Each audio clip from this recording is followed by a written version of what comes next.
he has done a terrific job, and I'm very, very proud to have Billy come up and receive his award. Our own, everybody's senator, Billy.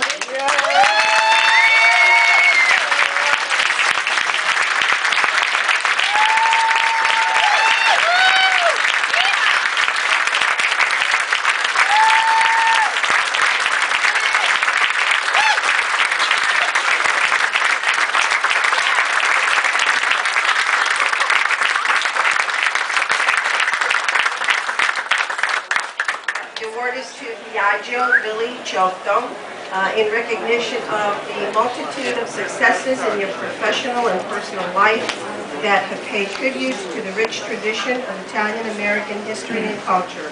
Your strong commitment to promoting the contributions of Italian-American, its culture and heritage is a testament to your great character. Thank you for all that you have done and continue to do, and it is signed by President Pro Tem Don Williams, Speaker of the House Chris Donovan, and Secretary of State Susan Bison. Congratulations.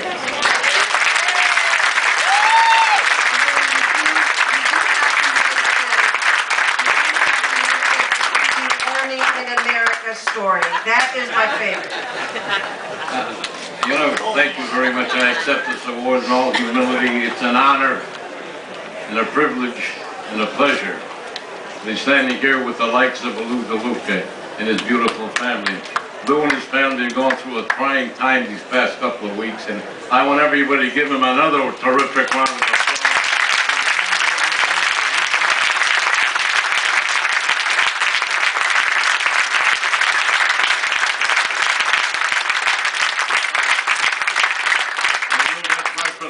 From the entire Seattle family and everybody here, you know how we feel about you, and I'll drop it right now, otherwise I might get myself in trouble. I've been known to do that in my caucus, but I won't do it here, I promise you.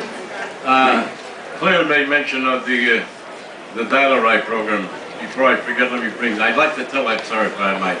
Governor Rell, in her infinite wisdom, proposed a $2 billion transportation bill several years ago that was going to modernize the highways, modernize the trains, modernize the bridges and everything else that we had going for us.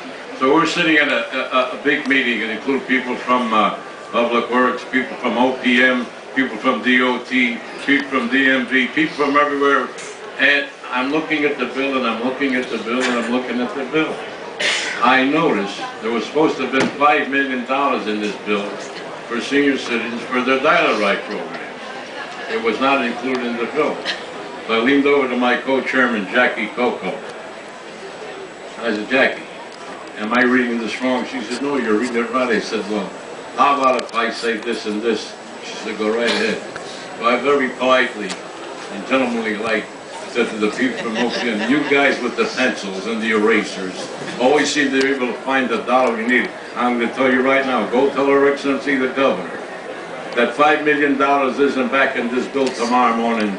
This GD bill is going right into the GD wastebasket, and I don't want any more from you. The whole room, the meeting broke up. Next morning at 8:30, I come into my senator office up here in the Transportation Committee suite, and who's there? The distinguished representative from OPM. He says, Senator, may I speak to you? I said, why, certainly, come right in. He says, I'm here to tell you, we found that $5 million. I said, well, isn't that remarkable? That's wonderful. And I said, thank you very much. And I'm going to take some of the credit, but it was only me, it was the people that stood behind me.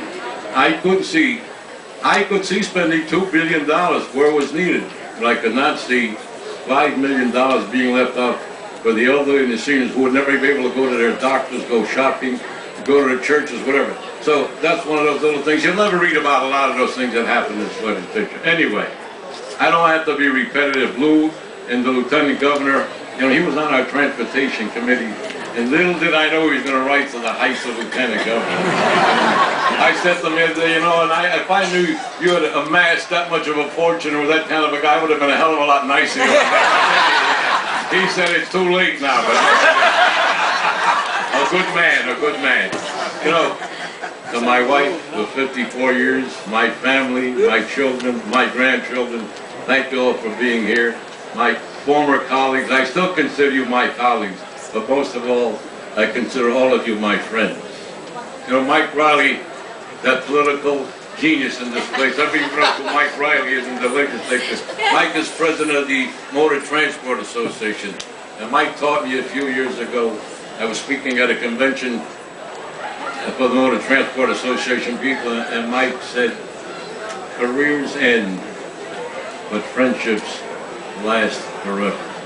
So what you're seeing here tonight is an outpouring of friendships forever.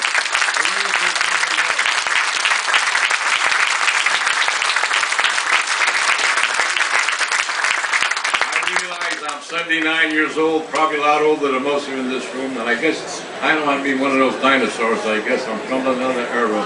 There was a word that meant a great deal to me then, and my upbringing in the political system, it still means a lot more to me today. It's called loyalty. Loyalty, your friend is your friend. If he's in dire straits, that's when he wants to hear from you. That's when he needs to be encouraged by your voice.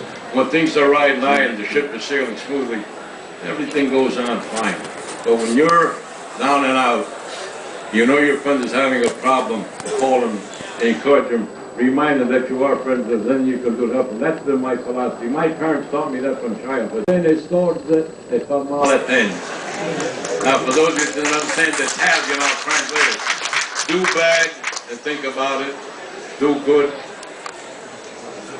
and you forget it.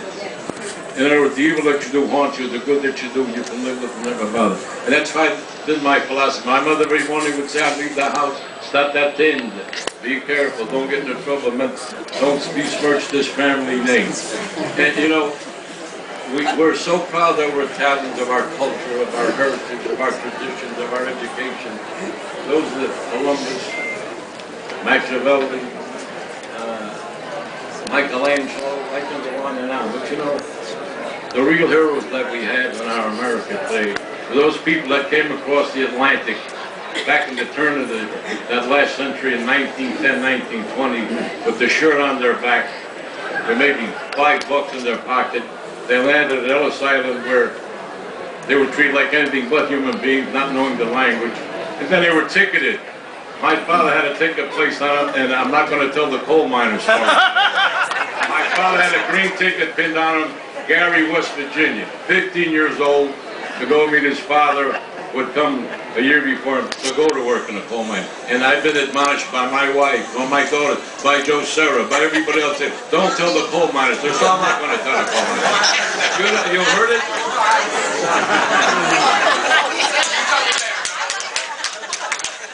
Time's getting late, I really. But for you, Lieutenant Governor, I will do it. I think I've overdone my time.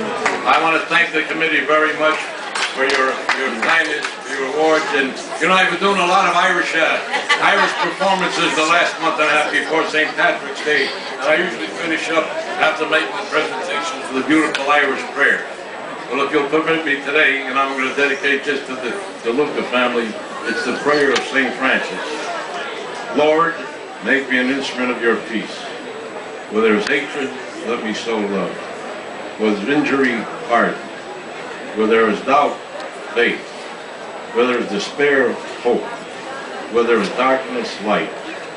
Where there is sadness, joy. O Divine Master, grant that I may not so much seek to be consoled, but to console. To be understood and to understand. To be loved and to love. For it is in giving that we receive, that in pardoning that we are pardoned. And in dying we have eternal life. Good luck, God bless you, and thank you very much.